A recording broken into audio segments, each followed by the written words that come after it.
Welcome back for some more Flingin Pots fun. Today we're going to talk about painting your items. We've got a lot of fun projects today that we're going to paint, and what we're going to do is just kind of open up our paints and check out our supplies. You'll notice that the ceramic paints are very kind of pastel-y. They're not real bright yet. They will turn out like these colors, but it will take the firings to get them and the clear glaze to get them this bright and shiny.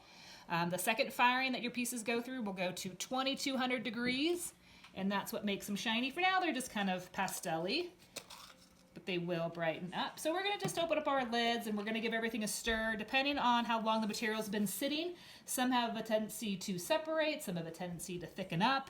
The red definitely usually has kind of some water on the top, so we'll just give those a stir, and they do settle out pretty quickly, so maybe throughout the project I will need to kind of stir them up again.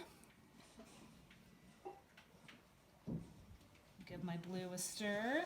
Usually I like to take my paintbrush and kind of just ring it around the corners and making sure I kind of get all the materials back into the container. Here's my yellow.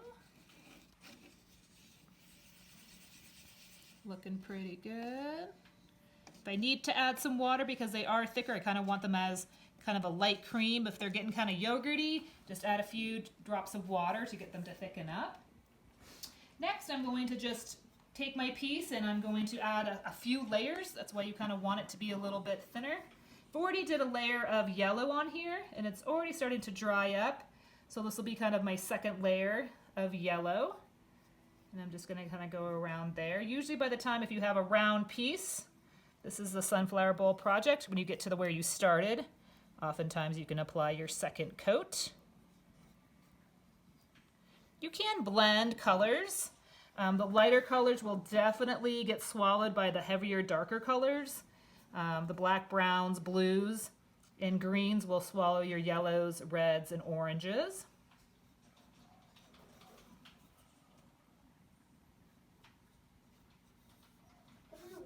It's pretty good. Already done one of his horns in the blue. And I'm just kind of tapping my brush on the side of the container to get away any kind of drips. This is still liquefied, that if I get too much on there, it will drip down the piece. You can just take a sponge and clean that up, but I kind of usually hold my pieces just to the side so that if it drips at all, it drips off and not down. You can kind of see it drip there where I want it to go. So you can see on this one coat that it's pretty thin. I can see the color of the clay kind of through the paint job. So I'm definitely going to want to add 2 or 3 after this dries. Getting in those hard to reach places. Kind of rotating it as I go. Most of your kits you're provided with white and or brown clay. If you've got white clay, you don't need to necessarily paint the pieces of the white clay that you want white. It will be white from just the clear glaze. We also provide white in our kits. It's the white clay slip. So if you've got clay slip, it may just say clay slip, it might say white on it. We're starting to label things a little bit better. So this will also provide a white color if you want to add white on top of anything as well. Same things, just kind of mix it up. It usually comes pretty thick for the clay glue, so you may need to water that one out when you paint. So this guy is already looking like he's getting a little more dry, so I can add my second coat. So usually just a few minutes in between coats, depending on how dry your piece is from when you start to paint. The drier your piece is, the easier and the faster it will be to dry to add your second coats.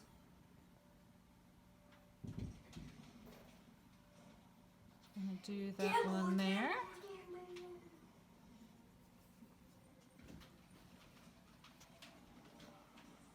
I'm going to make his body red.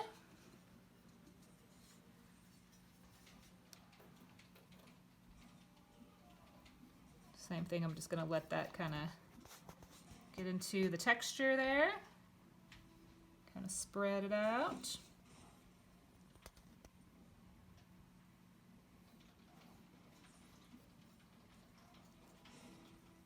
I'm just being very careful when I hold these. These are not fired raw pieces of clay. If you have any attachment issues, if you didn't scratch and attach very well, that will show up usually in the drying stage. Things will start to pop off.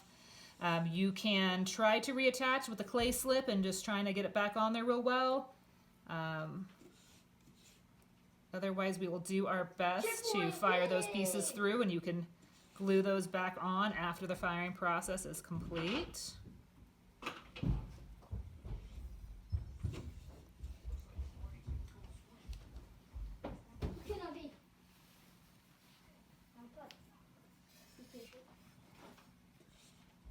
So I'm just about done with his first pass.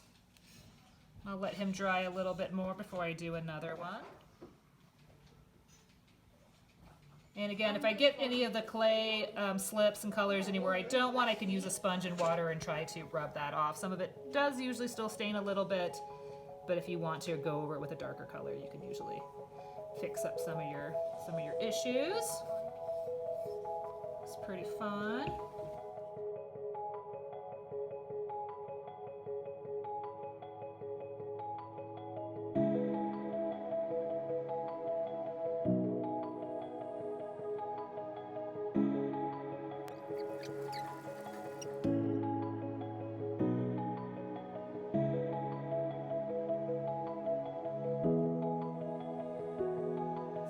About 2 coats on in every color. I'm feeling pretty good about him. I've used my small sponge to clean up around the corners of things that I wanted to. Most kits come with one little skinny brush and a fatter brush to paint with, so you can do some detail work. Even if you don't have much paint left in your container, you'll still be able to get enough left for usually a little bit of touch-ups and find out where exactly you need that last bit of color. But do let us know if you do run out. We can easily get more to you guys.